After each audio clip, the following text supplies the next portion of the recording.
But Merrill Dorey's deceptively named Australian Vaccination Network is in fact an obsessively anti-vaccination pressure group that's immunised itself against the effect of scientific evidence.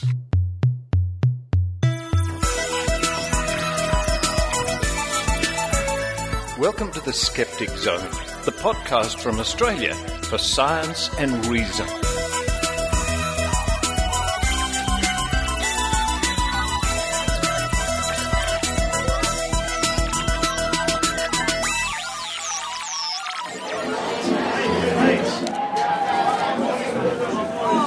Hello and welcome to the Skeptic Zone, episode number 207. Richard Saunders here with you from Oktoberfest in Sydney, well, in Tempe, not far from where I live. And why not? It's a really lovely sunny day, lots of people here having a great time, a big German tent with German food and German beer and German things going on. But I digress. On today's episode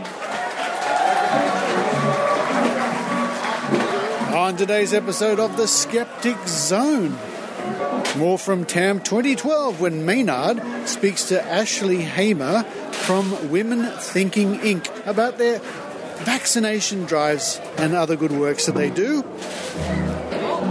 And Maynard asks various TAM goers what they think of Australia before he has an interview with our very own Tim Medham, editor of the Skeptic magazine here in Australia.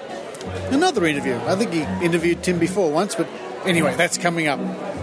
Following that, my commentary on what you heard at the top of the show, a recent story on Media Watch here in Australia, where they were covering vaccination issues and the Australian Vaccination Network. Very interesting report coming up. And to round off the show, more from Maynard, even more from Maynard. Maynard visits skeptics in the pub and asks the big question, what should skeptics take on next? And he talks to Dr Rachie, Joanne Benhamu, and lots of other skeptics. Well, it's time for me to run back into this tent here, this German tent, grab my bratwurst on the way and a couple of beers, and enjoy the rest of Oktoberfest. So while I'm doing that, I hope you enjoy the Skeptic Zone.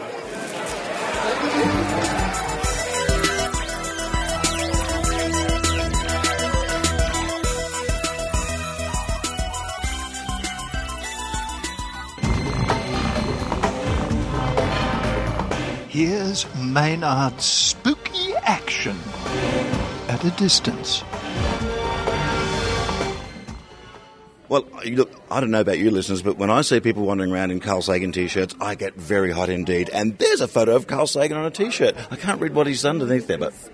Carl Sagan is my homeboy. All right. Now, is it the turtleneck skivvy that does it for you? Because he was a damn sexy man. Absolutely, he was. The turtleneck totally is what did it. Now, are you looking forward to the new version of Cosmos they're working on? I am, yeah, with Neil deGrasse Tyson. It's going to be amazing. That's a pretty amazing thought. It's good to see he's doing a bit of serious stuff there. And now, what are we doing here? Now, there's Hug Me, there's pictures of bears. You're obviously got something to do with vaccination. I've got a feeling you're not with the anti-vax movement, considering where we are. No, we're not. So the Women Thinking Inc. is we try to educate women and families about science and skepticism. So our big campaign right now is Hug Me, I'm Vaccinated, which is to educate parents about the importance of vaccinating their children and also getting booster shots themselves. Adults still need booster shots to make sure they don't pass deadly diseases to children or to people who are at risk of dying from them.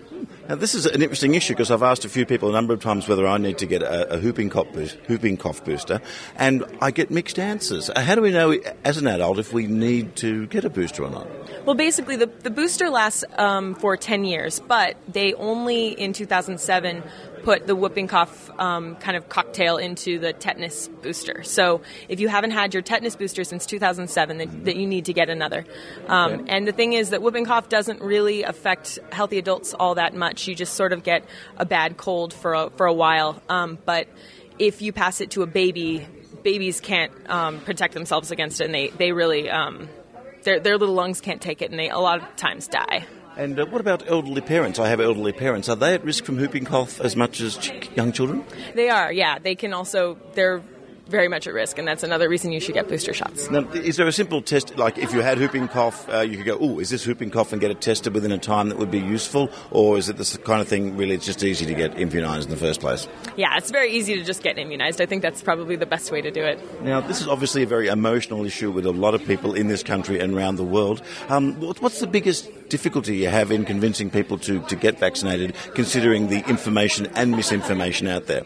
Well, we actually just did a survey of parents to try to determine that, what they're afraid of with vaccines, the way that they feel about them. We went to different parenting conventions throughout the U.S. and surveyed about 250 parents. And one of the big things was that they think that the government is downplaying the risks, that they're not really sure what the risks are. They don't know whether the risks of catching a disease are higher than the risks of side effects from vaccines. And the risks of side effects from vaccines are much, much lower than the risks of getting a disease. And so we're trying to figure out how to sort of tailor the message to make sure that parents who are sort of on the fence about it can figure out, can come over to our side and get vaccinated and protect the people around them.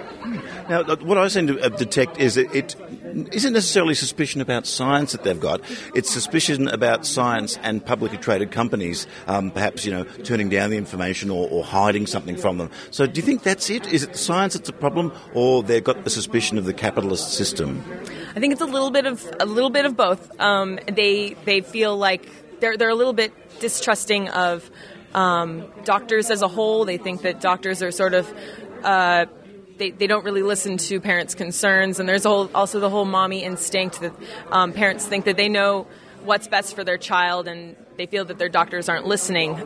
Except we did find in our survey that most people trust their own family doctor, so that's important. If we kind of like doctors as a group, they think are a bit suspicious. Yes, exactly. And we're thinking that maybe if we tailor the message to make it so the messages about getting vaccinated are coming from people just like your own family doctor, maybe people will listen a little bit more.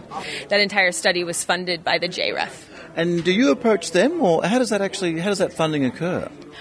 Yes, we approached them about it, and they thought that it was a good alley to go down. When I say Australia to you, what images come to mind? Lots of deadly animals.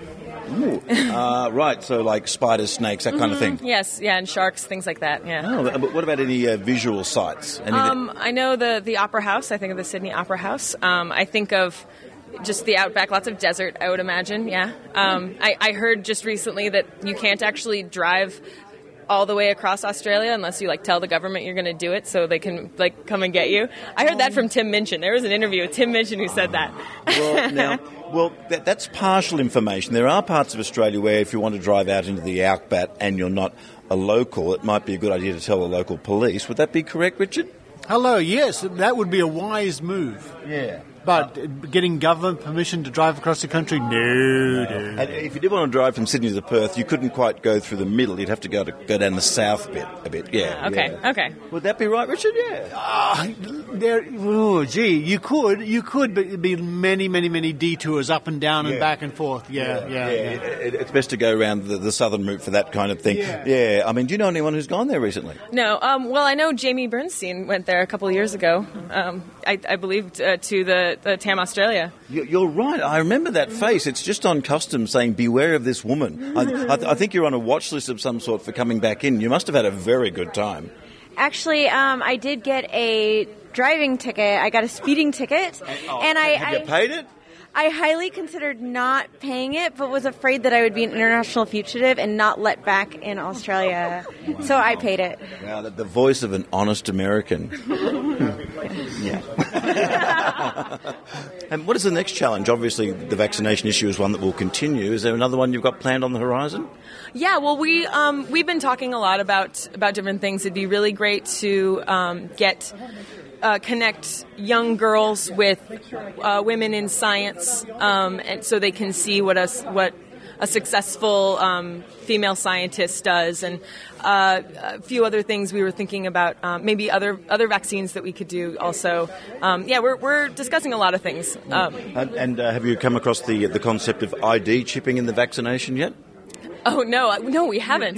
You've never had that one? No. Oh, okay. No, that's one that, like, there's obviously concerns about what's in it, but there's also concerns that there might be very small microchipping going on there with vaccinations. Oh, boy, yeah. I thought you guys would have come up against that one. Well, hopefully it's not as widespread as it sounds. Maybe there aren't that many people who think about it, but that's scary. But what is the most illogical fear you've had people have about vaccination? Definitely the autism link. And we found that actually even pro-vaccine parents, people who vaccinate their children 100% of the recommended vaccines, still are unsure whether vaccines can cause autism, which is really scary. And we're trying to figure out a way to make sure that they know that there is absolutely no link. And we also found that telling the story about Andrew Wakefield and his fraudulent study actually makes it worse. They don't. It puts the idea in their head about autism rather than convincing them that there is no link. So, yeah. In Australia, we don't have any celebrities getting behind the anti-vaccine movement. It's more of a grassroots and people organising. Here in the US, celebrities seem to lead the charge against vaccination. And how does that make it more difficult, or does it make it more easy for you to fight that?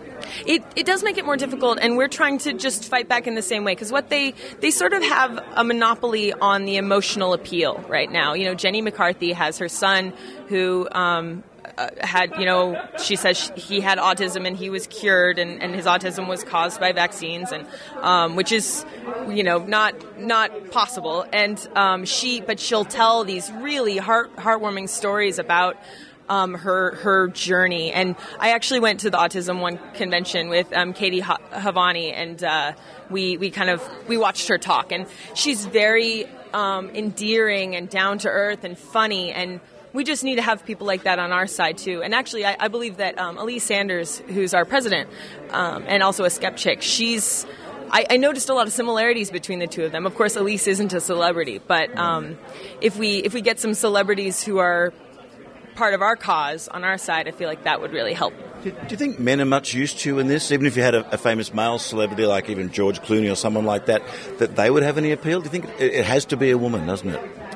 No, I don't think it has to be a woman. I think that there are any number of people that would probably be effective, but also there is the whole parental thing, and having a caring woman telling a mother something might be a little bit more effective. And of course, apart from Carl Sagan, who are the hotties in science, you reckon? Gosh, I don't know. I can't. They're all. I mean, it's really their brains that do it. So. Well, there's plenty of smart people around. Yeah, there are. I can't. I don't know. I can't think of any right now. Well, I mean, you start at Sagan. Really, it is hard to move on. It is. Sagan's really at the pinnacle. Yeah. Hey guys, I'm going to have a quick chat to you for a moment. Now, you're at the Skeptic Zone table, Australia. Yeah, what's the first thing you think of when you think of Australia? Vegemite. Yeah? Yeah. Well, have you ever had any? Yes, I have. As an American, what do you make of our yeast-based paste? No comment. Have you had a musk stick? I just had one, and it was delightful, except for the revolting deodorant flavor. Ah, yeah. So was it perhaps reminiscent of men's room soap? Perhaps, yeah. A little bit of that. Thank you. Hey, thanks a lot. Can I have a chat to you for a second about Australia? Well, when you think of Australia, so by the way, great shirt, and you're the only person here wearing a cravat. Yeah. I'm very impressed by that. Thank you. Now, how many TAMs have you been to, by the way? This is my second. Oh. And what's your specialty area in science and skepticism? What interests you? Medicine and physics, I guess. Okay. And have you got a woo that really gets you angry? Not really. I try not to get too upset. Oh, okay. Yeah. Now, when you think of Australia, what comes to mind first of all? The outback. Okay. What area of it? Guys getting around on horses with cattle, or just like wasteland. Okay, cool. And did you know much about our skeptical movement in Australia at all? I know there is a pretty strong one, but I'm not closely familiar with it. And what has been the best thing that's happened here at TAM this year? Oh, it's meeting people in general that I like, meeting like-minded people. And the ideas that get flying around, isn't it? Mm. Yeah, that's great. And look, I've got to say, very stylishly dressed. You're giving George a run for his money in the stylishness stakes, I think. Thank you. I'm here with Tim, of course, editor of The Skeptic. And how many titles have you got, by the way, Tim? How many what have I got? How many titles have you got? Oh, I've got about half a dozen, I know. I've got just as many email titles as well. I'm the envelope opener, stamp licker, right, editor, executive officer, and hey you. And yesterday you had a quick chat, and you mentioned like how I don't readily identify as a skeptic because for some reason I'm not comfortable with it. And I had a thought about that afterwards, and I think it's because it's like being a part of an organisation, and I'm worried that if you're a part of an organisation, you're going to be more close to people outside that organisation being critical of it. Yeah. I mean, I've been a skeptic since the word go in this organisation. I was there at the foundation, so I was only 5 when I started, of course, but that's 32 years ago, right? But in those early days, it was a very small group, very select. You felt very lonely, as has been mentioned. In that time, the only sort of communication between people of a sceptical nature was the magazine, which came out once a quarter, so people used to come out of their hiding place, get the magazine and go rushing back in again, right? And then we have occasional dinners and things. So people were very disconnected, and it was a bit embarrassing. Things you didn't raise at a dinner party because you then got pilloried by everybody, either for being a spoiled sport and being sort of too serious or whatever. And the interesting thing about Australian skeptics is they're not that serious. They actually have a lot of humour in what they're doing. So there's a lot of value from that point of view, but the topic was verboten in many ways. The same way as in those days there was a lot of verbotenness about being an atheist. You know, something you weren't particularly sort of overt about. There's a lot of them around, but they didn't say it. Gradually that's changed. And at the same time as the atheist movement has opened up and sort of almost wearing badges saying, I'm an atheist, right, being proud about it, the skeptics movement has done the same thing. There is a difference, though, that the skeptic movement affects so many areas, so many different areas, and therefore so many personal beliefs that people have. Atheism about God. Yeah. Well, do you think that is why it is hard to describe to people when they ask, oh, what's a skeptic? Yeah. Because it's such a wide area. Yeah. You can say, yes, well, we look for the evidence, yes. And that doesn't mean a lot to a lot of people. It's very hard to explain in many cases because they always think you're just a debunker, a naysayer, right? You're a spoiled sport, and someone you don't want to invite to dinner because they'll just sit there and say no. But yeah, you try and point out that everyone's a skeptic about something, and I've actually written articles about this saying, you buy a car, but before you buy it, you test it. You take it for a drive. Bingo, you're a skeptic. That's what skeptics do. I explained that. That's what skeptics do. Someone comes into you and says, I can fly. You don't go around rushing and telling everyone that guy can fly. You say, show me. Simple, perfectly justified question. And that's what skepticism is. And if you explain that to people and try and get it into simple terms, they nod their head and say, yeah. They don't realise that it applies to everything you do. It's an attitude, not a book. There is no book of skepticism. This is what it all is. It's an attitude. And I think, as I say, everyone's a skeptic. You sit there and you're going to work and you say, should I catch the bus? Should I walk? Should I drive a bike? Should I catch a car? What's the most effective way of doing it? Cost, energy, sore butt, whatever. And you weigh it up. That's what skepticism is about. So you do it. Unfortunately, people spend more time doing that and buying a fridge and deciding which fridge to buy than they do about their philosophy. Jamie Ian Swiss was saying something in his talk there which I found quite inspiring about how being right isn't always that important as a skeptic too, and the way, and there's no need to do the I told you so dance every time you are right. Yes. Well, that's the whole issue. I mean, it's not a book of facts. It's like science. Science is constantly changing. Science is actually not the encyclopedia. It's the how to read the encyclopedia or how to develop. It's the process of testing things. Skepticism is exactly the same.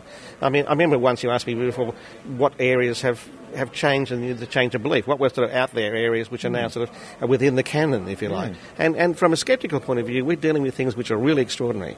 We're not dealing with things which, sort of the old story. Meteorites were falling and people didn't believe they were rocks from space and they thought they were something else, but now they do. Therefore, science was wrong. There was too many people who were naysayers then. That's the thing you can see. There's a lot of things in the skeptics which are abstract, and there are things which are, flying saucer. No one has one in their backyard, right?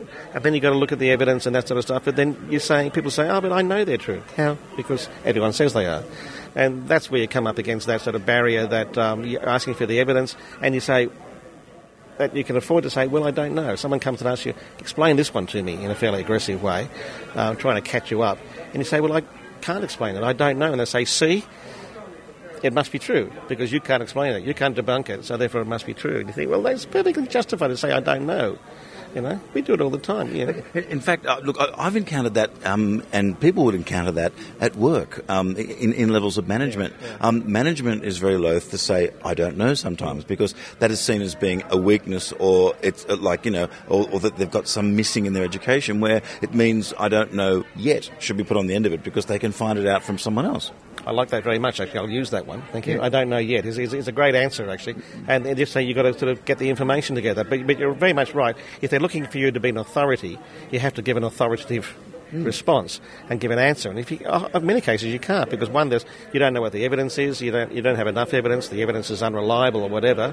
Or you just can't put it together. And so you have to say, I don't know. If CEOs can't say, I don't know, because that would look weak, as you say, in the front of their employees. I can't make a decision on that.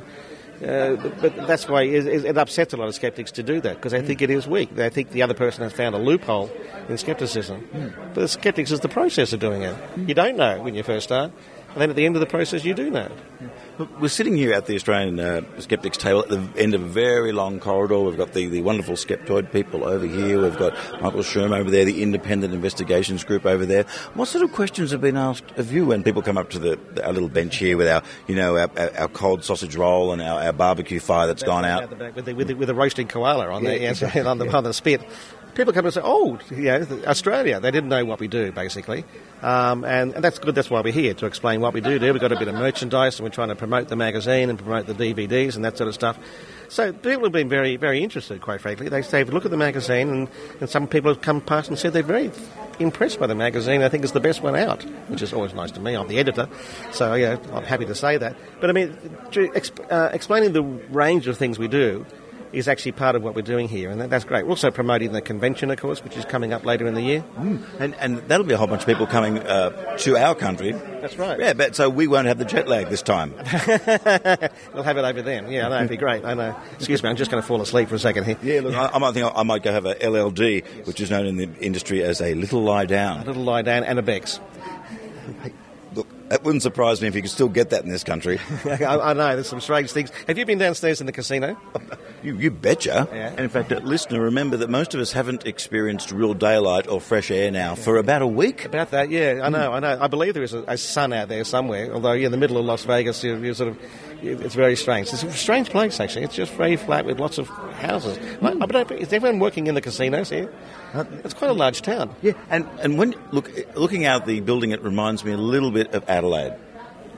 Adelaide's more built up, but the way it's just flat and goes off into the distance is very Adelaide-like. It's more like Melbourne, actually. Melbourne's very flat too. All the roads are straight and everything like that. But you'll hit the water faster in Melbourne. That's very true. That's very true than you do in Adelaide. Yeah, I know. It's definitely not like Sydney. It's not like Brisbane.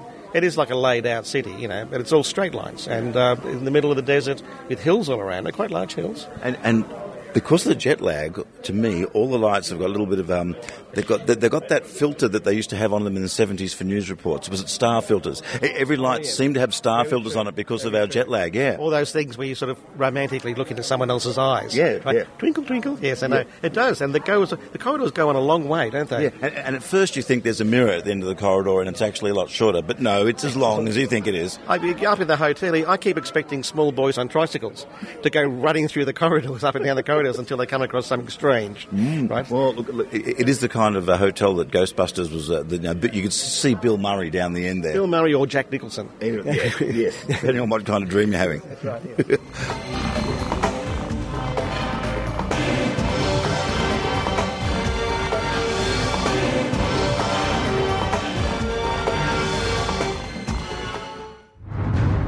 In a world where the truth is a matter of opinion,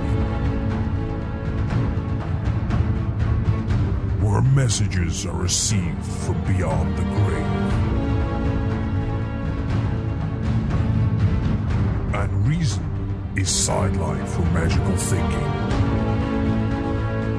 only three men stand between the truth and a postmodernist abyss. What date is it? 7th, 8th? 7th, 8th? This is impressive. Are these artist impressions? They're not. They're photographs of Chinese lanterns. It's not. It's not. We are not well researched. Yeah, because...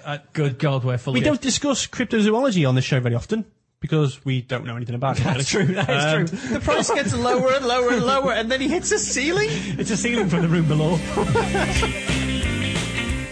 Skeptics with a K from the Merseyside Skeptic Society. Find us on iTunes. Or, don't.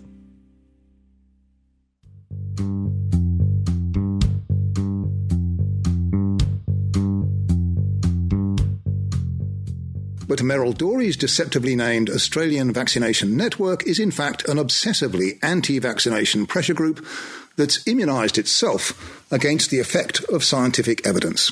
Well, now, as you heard at the top of the show, I played a brief extract from the Media Watch program here in Australia. Now, Media Watch has been going for, 20 years? 20 plus years. It's a weekly 15-minute show which reviews various aspects of Australian media, radio, print, and television, and sometimes internet. And it calls out what it sees bad reporting or bias or things like this. So the Media Watch program really went to town on a regional TV network here in Australia when it reported about vaccination issues and interviewed Merrill Dorey as part of that report. Now, I won't play the full clip from Media Watch. It's only about 3 minutes long anyway, but I'll let you look at that yourself. It's very easy to find. Just Google Media Watch, ABC TV Australia. You'll get straight there and you can see the report for yourself. But I guess the issue it really highlights, which is great for us, which I'm very pleased that the Media Watch program has highlighted this issue, is this false balance, which just means the TV producer or the reporter or whatever it is at the radio station, the newspaper, the TV show, it's just getting an easy ride, finding the easy way out. If you want a story, you just find an issue and get two opposing viewpoints. Bammo, story. And Media Watch point out that that's really lazy journalism, because it's the journalist's job is to look at the story, look at the issues and weigh up the pros and cons and then report on that, not simply to let two people or two different sides of a story come together, although that makes for cheap TV, I guess. So in this case, they painted the Australian Vaccination Network as being a pro-choice group. The irony. And they let Merrill Dorey comment on this TV network and implant the idea to thousands of people that all vaccines have been linked with autism. All vaccinations in the medical literature have been linked with the possibility of causing autism, not just the measles, mumps, rubella vaccine. Congratulations, Media Watch, for taking this report to task. Again, I really recommend you Google Media Watch and you can see the report for yourself. It's on there. It's not restricted for what country you're in. But I'll leave you with this nice quote from the report. Dorey's claim about the medical literature linking vaccinations and autism is pure, unadulterated baloney.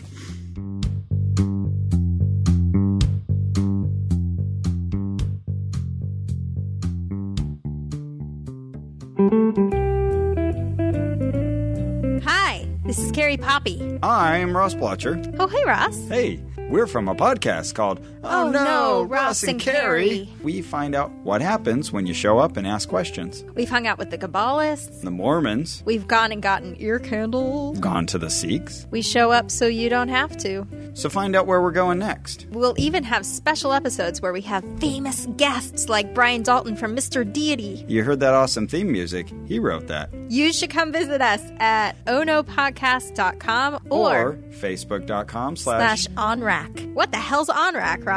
ONRAC. Oh no, Ross and Carrie. That's our show. That's so smart. Come join us.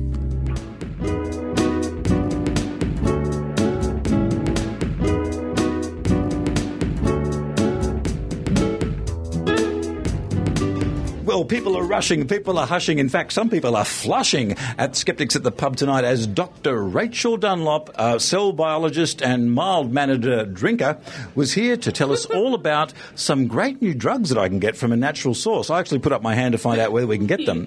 So what drugs were you pushing here tonight? I wasn't pushing any drugs, Maynard. What are you asking me? In fact, I think tonight that you were a shill for big algae. Big algae, yeah, I was a shill for big algae. Well, I was talking about a toxin that you find in algae that actually is a neuroexcitatory compound, which can make you feel quite happy, and then if you consume it, people describe consuming it as the food tastes like nothing you've ever eaten before. So I think it's pretty good stuff. So does it have a sort of a mild LSD effect? Oh no, just it excites your neurons to spit out neurotransmitters. So it doesn't give you hallucinations or anything. It just makes you feel happy and buzzy. So gives you a buzz. So it'd be firing off dopamine. Yeah, basically, yeah, probably. And I think I may have inadvertently eaten it once before, because I had some crab legs once in Vegas and they tasted like nothing I've ever tasted before. And I reckon if someone had sprinkled some of that stuff on it, I would have been a very happy girl. Wow. Yeah. And you were looking at a possible link between blue-green algae and I'm saying algae. Is that incorrect? No, I don't think so. Okay. I say algae, you can say algae. Okay. So blue-green and what? And what? And motor neuron disease, which is also known as ALS or Lou Gehrig's disease. Okay. Yeah. Now, at what stage are we? Is this a hypothesis? Is it a theory? At what stage of the scientific process is it? Well, it's a theory, but it's not something we've proven yet. Because, as you probably know, Maynard, the way to prove these things would be to take that toxin and give it to something, whether that's you or me or a mouse or something. And if you can induce the disease, then you can say we're pretty confident that's caused it. But so we're being held up as usual by an ethics committee. No, because even when we have done that, we can't induce pathology even when we do that. So you need more than one thing to happen at the same time before you get this disease happening, which is not unusual. There are other examples of diseases where it's multi-factors coming together. Heart disease, for example, you need to get high cholesterol and a build-up of plaque and then an unstable plaque and a whole lot of things happening before you'll actually have a heart attack. Now, Dr. Rachie, this strikes me, the information that blue-green algae could have something to do with motor neuron disease is the kind of thing that people could grab the wrong end of the stick and start beating around the incorrect bush with it and causing a bit of panic. Well, they shouldn't, because, as I said, it's not the only thing that can cause it. And the thing is, if it was a cause by itself of motor neuron disease, we'd all have motor neuron disease, right? We don't. It's a very low number of people that have it. I think 1 in 100,000 people have it in the States at any one given time. So it's not a common disease, but certainly we think that it might be a trigger for this disease if you have certain other factors that also make you susceptible. Well, obviously that was a great lecture you delivered tonight. Where could we find more information about this online? There's a couple of really great articles that have been written for lay language by a journalist by the name of Wendy Holtkamp. That's Wendee, Wendy Holtkamp. She's written 2 recent articles this year about this research, which are really easy to read and really, that would be where I would look. Yeah. Okay, and what's your next project? You're always working on things. There's always something coming up. There's always something you're working on. There's always some fish you're putting in a barrel and chasing around. Well, I've just finished with the fish, actually. We did some fish studies looking at the way that they swim, and we use this system. It's called a flume, where you take a bit of PVC pipe and you stick it in an aquarium, and at one end you put a pump, and at the other end you put a bit of netting so they can't fall out the end, and you stick them in the tube, and then you turn on the pump and you slowly increase the speed, and fish naturally will swim up current. So even as it gets faster and faster, they try to maintain their speed until at some point when they are exhausted, so they fail and they fall to the back of their what's called a flume. And that was really interesting. The thing with fish is they don't behave very well. Unlike, I'm used to working with cells. And cells tend to sit quite still and be very good.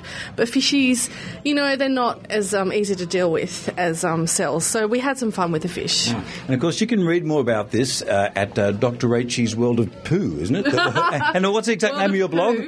My blog is The Skeptics Book of Poo Poo. But I actually haven't updated it for a while because I've just started a new job 3 months ago, and I've been incredibly busy with this research. So I haven't blogged anything for a while. But there is, if you go there and search for algae, you will find find a post about this work that I've done in the past. And keep it quiet, because she's told her parents that she's actually got a job with the Australian Opera. So don't let on that she's doing that science stuff. That's all behind her now. She's with the Australian Opera. Yeah, it's like, because I mean, the sort of the topic of my talk tonight was about skepticism in science and people that propose theories that are against the dogma. And I guess ours is a little bit like that, because most people are focusing on the genetic side of this disease, whereas we're looking at the environmental side, which is a little bit controversial, I suppose. So, don't tell my parents I'm doing some controversial stuff. Well, I'm controversially finishing this interview right now. Dr. Rachie, is there anything you want to plug or point to before we go? No, but I'm going to the States on Saturday, which should be today, probably, when this goes out. I'll be in Vegas for 6 days, and then I'll be in St. George, so if anyone's around, they can buy me a drink. Oh, indeed. So, and look, this just in, Richard Saunders has just been banned and thrown out of the Rest Point Casino in Hobart. So we're sorry to hear about that, Richard, and we hope they will let you back in next time. And remember, if it's a casino, you've got to wear pants. Yes, pants are not optional. Look, I'm just here at Skeptics in the pub, which has turned into all sorts of a wrestling yoga match. In fact, we've got a person here. We're just asking the question tonight, the very pointed question, what should the Skeptics take on next? Richard Saunders has arm wrestled power balance bands to the ground. The anti-vaccine movement is an ongoing war. What do you think the Skeptics should take on next, sir? I think the Skeptics should take on yoga. You see these yoga academies opening up all over the place. I've even heard of yoga for pets. I mean, it seems kind of crazy. I mean, I've got friends who've done yoga, and they said they were very sore, and you've got that Bikram yoga where you sweat a lot. But I don't know if anyone actually feels better. I don't know if it's actually really healthy for you to do all those kinds of stretches, or whether you're just damaging another part of your body. I prefer a nice, candid, genuine analysis of yoga and know whether there's anything in it. So you reckon it's time to bust open the yoga myth? Well, I think we should have an open mind, but assess it based on proper, scientific analysis, and then draw a proper conclusion. But definitely, anywhere where there's extreme hype is an area where you should definitely take a look. And yoga's definitely one of those areas. I see Joe. Hi, Joe. How are you? I'm very well. How are you? Well, now, what do you think the Skeptics should take on next? Well, there's just so many things. I don't really know where to start half the time, but my favourite. Anything to do with the bowel? Anything to do with the bowel. So, right now, there's some ads on TV for something called coconut detox water. Right, and you drink it and it supposedly blows toxins out of you. Blows out all the toxins. Now, we've seen this before in the guise of the lemon, what was it, the lemon detox diet? Psyllium husks? Yep, psyllium husks. There's a new one every minute. But the latest one on TV is the coconut water detox. Right. So I think that's the next thing on my list for do. You're obviously sceptical of it. Now, on the way over here, I was having listened to the Skeptics Guide to the Universe, and they said that there's been a few accounts of people while they're having a colonoscopy. Mm-hmm. I said it correctly? Colonoscopy? Yep. That when they've been helping out to get rid of the polyps in there, that the electrical charges have ignited methane in the person's bowel and they have died. Now, I know that's very rare. Have you heard of this? I have definitely heard of that now. It's actually it's more likely to happen if the bowel has not been completely emptied. Oh, so if you've got to drink that horrible stuff the day before and you're pooping up a storm, keep going. So it's not recommended to have, if you have a colonoscopy and the bowel is still very, very full, then if they find a polyp, it's not a good idea to remove it, because the diathermy, which of course carries an electrical current, can ignite the methane in the bowel. And there have been cases of a person dying or experiencing severe burns from an ignition in the bowel. Now, I would imagine that by now diathermy would have been replaced with lasers. Why hasn't that happened? Why haven't they been replaced with frickin' lasers? Well, I think anything with lasers is rather exciting, but I don't know. We haven't really taken to using lasers in the bowel as yet. Okay, rightio. But until then, get right onto the coconut water. I will. I'm there. Thanks, Maynard. What do you think the Skeptics should take on next? Accountancy. Accountancy? What do you mean, the way they just move things around in a magical kind of way? They're too wild. Too wild? Too wild. They're partying all the time. The way they undo that top button on a Friday at 4:30. It's disgusting. I think we should definitely investigate accountancy. Well, we'll get right onto that. Now, Aram, what do you think the Skeptics should take on next? I haven't been thinking about that for the past few months. Oh, really? We should be definitely taking on people who think that skeptics are cynics. Okay. I think that we should be taking on people who think that we should take on people who don't like our image. I reckon we should make the image a bit cooler. Get more of the Dr. Carl going there and a bit less of the, Band-Aid around the glasses. Should we all be wearing the turtleneck jumpers like Carl say? I reckon we should look. If everybody that'd be cool. Everyone knows my fashion sense. In winter, turtlenecks. In summer, Hawaiian shirts. Yeah. And patches on your sleeves of your coat. Yeah. I think we need those little things on the elbow. Yeah. Right. That's true. Leather patches on a tweed coat. That's right. Yes. Okay. Well, I'll get working on that turtleneck issue straight away. May I say that's the ex-president speaking? The ex-president. Understandably. Yeah. He was rolled on the. He was rolled by the anti-turtleneck lobby. I believe they were spoken. Deposed. The roll neck one. Yeah, the roll neck. Yeah. I was thinking deposed in his prime. Rather than that. Well, look, I'm here in the bohemian corner of the Skeptics in the pub. I just had to give it a name. It was either that or the guys that are drinking heavily. Bohemian corner is a winner. It's a winner. Now, what do you think Skeptics could possibly take on next as an issue? Astrology, man. I can't talk about it, so that's my problem. Which is part of the reason I don't appeal to chicks as much, I guess. No, but it's generally harmless unless you are going to follow it quite closely. It's not harmless. I've come to realise. I have a friend, and she's got a daughter, and she says the reason I don't get along with my daughter is because we're both anyway, pick one, Scorpio. It doesn't matter. And so I come to realise that they're never going to fix their problem because they know what it is. They're both Scorpios. And it's junk. Anyway. Can you just view it as a social lubricant? You can always meet someone and chat about astrology, about your star sign. Read up on astrology. It doesn't really matter what it predicts. The idea is that you can just talk to a complete stranger and have something to talk about. And of course, if you go to Japan, they tend to talk about blood types rather than astrology for some reason.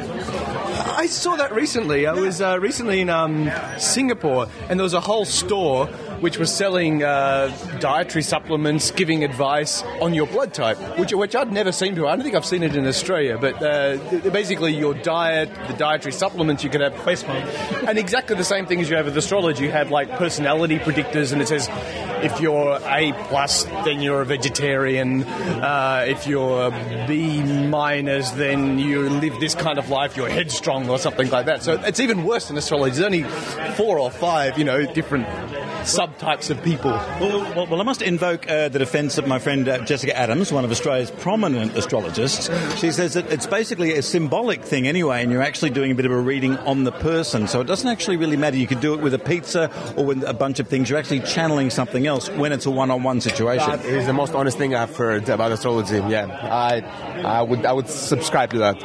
Yeah, I would say that. Okay. Are you being sarcastic? No, that's true. I was very good. I was spot on, I think. I think the problem for me is that when you look at astrology and you listen to any news network or any media outlet, we're just constantly being fed information we don't believe. And it's just this idea that we're giving you all this stuff and none of it actually means anything. It's just kind of the default pathway that we watch our news programs, we read our newspapers, and there's this kind of bad faith. It's all this information presented that we don't really expect you to believe anyway, but we're going to feed it to you as if it's information. Can I just drop this on you? That's also the rise of celebrity news in recent years. Like you look at one of the biggest top-rating shows in Kyle and Jackie O. They just talk about celebrities. There's no dissection of the news. In fact, the news is a very small part of the show. It's all what celebrities are doing because maybe people don't really want to hear the news because it's a bit serious. I would agree with that, and I think that, but yeah, so we're consuming media. The people who give us this media don't believe what they're saying. The people who are accessing this media don't believe what they're hearing. So, but it's nonetheless presented as how we're meant to keep up with current affairs. Can I say, I once went out with a friend, and well, that's always a good idea. Yes. Going out with enemies really ends in smiles. That can be more entertaining. But on this occasion, he actually started chatting up with people, and he said, "Oh yeah, I'm from Adelaide." I go later, "What did you say there?" He goes, "Oh, so I can have something to talk about because if I say I'm from Sydney, it's just a social lubricant." And it's completely pointless. And the same thing, like to have a conversation at length of nothing. Maybe it's a beginning. Have you ever read the work of Machiavelli at all? Yes, actually, I am. Oh, yeah. Well, that's all about pretending something you're not, or pretending to be someone of the crowd in order to get some sort of advantage. I would, saying you're from Adelaide is a bit Machiavellian. Can I just, can I put that out? I concede. Then that is the point. The social lubricant is to slide you into another situation. And I'm sure South Australia is mentioned in the book The Prince at least 3 times. Could you repeat that? Saying that you're from Adelaide is somewhat Machiavellian. Yes, I think that is true. I think that should go on my headstone. Okay, I concede. I can see the point of astrology now. I shall read up on it. Okay, I think I should get the hell out of here. Look, we've got a man here at Skeptics of the Pub who's thumping the table, and he's been doing it all night, but now he's got something to say about while he does it. Have I? What do you think the Skeptics should take on next? Oh, well, they've already taken on homeopathy, but I reckon they should have another go at it. Because it's still hanging around. So you'd like to see it out of chemist shops? You'd like to see it hounded out? Well, if not that, at least labelled well, so that does not work, or is not a medicine, or something like that. No evidence that this works. Look, I tell you, I had this idea with the ABC to film a thing out the front of an emergency ward at the John Hunter Hospital, outside, so you wouldn't get in the way of anybody, doing an overdose with the tablets. Yeah. Wouldn't let me do it, because they said it was imitable behaviour. So other people would be going out and taking overdoses with homeopathic pills too. Well, if that could, yeah, that's right. So, you could get diabetes.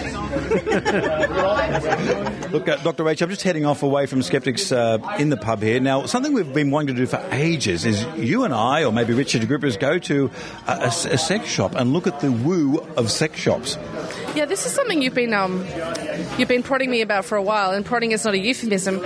I don't know much about the woo and sex shops, though, Maynard. I know you do, but... Look, I think I can speak for a lot of the listeners out there that have bought something in a sex shop that has promised something and hasn't quite lived up to its expectation, or the actual basic science of it is flawed. Right, yeah. No, I'm not that familiar with that area.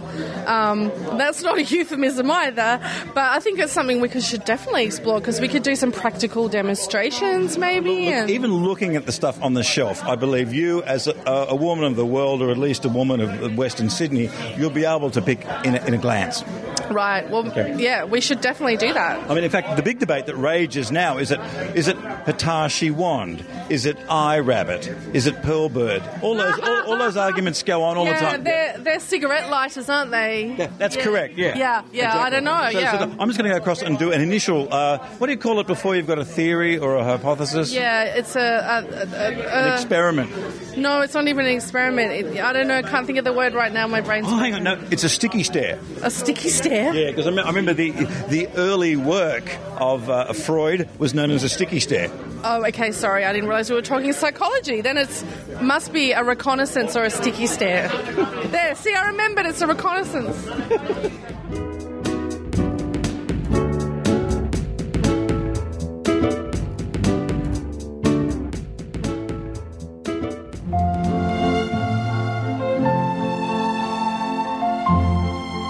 Ein großes Hallo an alle deutschen Zuhörer des Skeptic Zone Podcasts. Wusstet ihr, dass es auch in Deutschland einen Skeptikerverband gibt? Für weitere Informationen über uns und das Skeptiker Magazin besucht www.gwup.org. Ich wiederhole, www.gwup.org. Und unsere offiziellen Facebook-, Twitter- und Google-Plus-Seiten.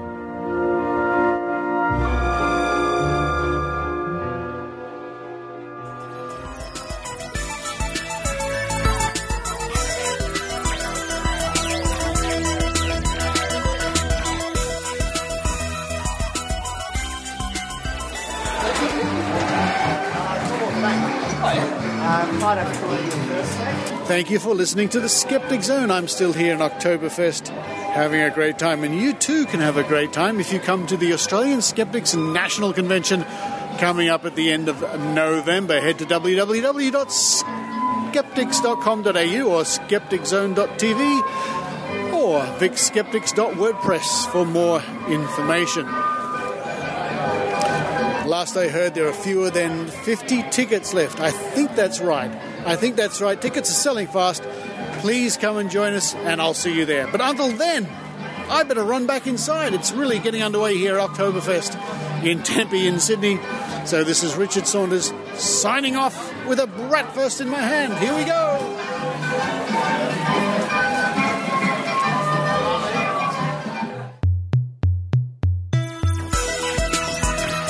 You've been listening to the Skeptic Zone. Visit our website at www.skepticzone.tv for comments, contacts, and extra video reports.